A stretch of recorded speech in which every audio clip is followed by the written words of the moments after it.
Malcolm, Are you prepared to go into the United Nations at this point and ask that charges be brought against the United States for its treatment of American Negroes? Oh, yes.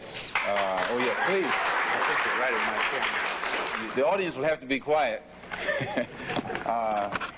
Yes, as I pointed out when I was during my traveling, that nations look, African nations and Asian nations and Latin American nations look very hypocritical when they stand up in the United Nations condemning the racist practices of South Africa and that which is practiced by Portugal and Angola, and saying nothing in the UN about the racist practices that are manifest every day against Negroes in this society. Even in South Africa, those Africans aren't faced with bayonets and aren't faced with police dogs. And when I was in Beirut, I saw a picture on the front page of a Negro being beaten in Tennessee, on the front page of the paper in Beirut.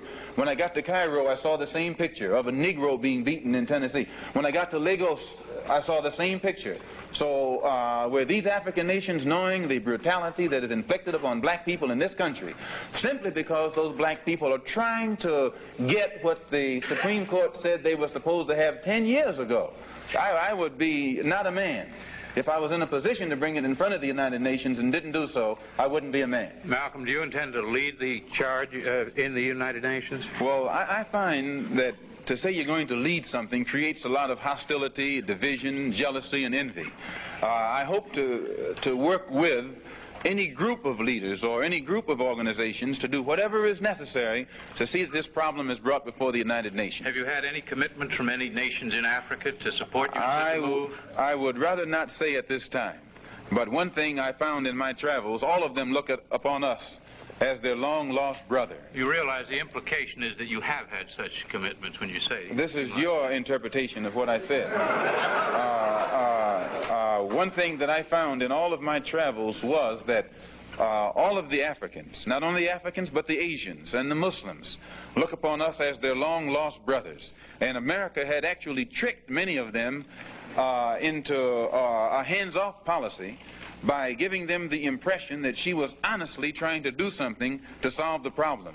My argument over there was designed to prove that it is impossible for the United States government to solve the race problem. It's impossible for a government which has 16 senatorial committees, over which 10 are chairmaned by Southern segregationists, and 20 congressional committees, over which 12 are chairmaned by Southern segregationists. This is a segregationist, racist government that's controlled by people from the South. They can't solve the race problem. Do you intend to take any part in the political campaign this fall? We intend to take part in everything that will get results at eliminating the injustices that our people are confronted with in this country. Politically, economically, anything. Will you support candidates of either of the two parties?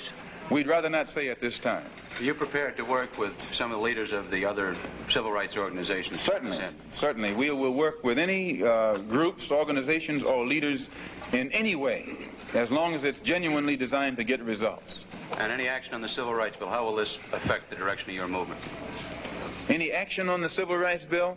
Well, I'm surprised that all of these civil rights groups combined haven't converged on Washington long before now.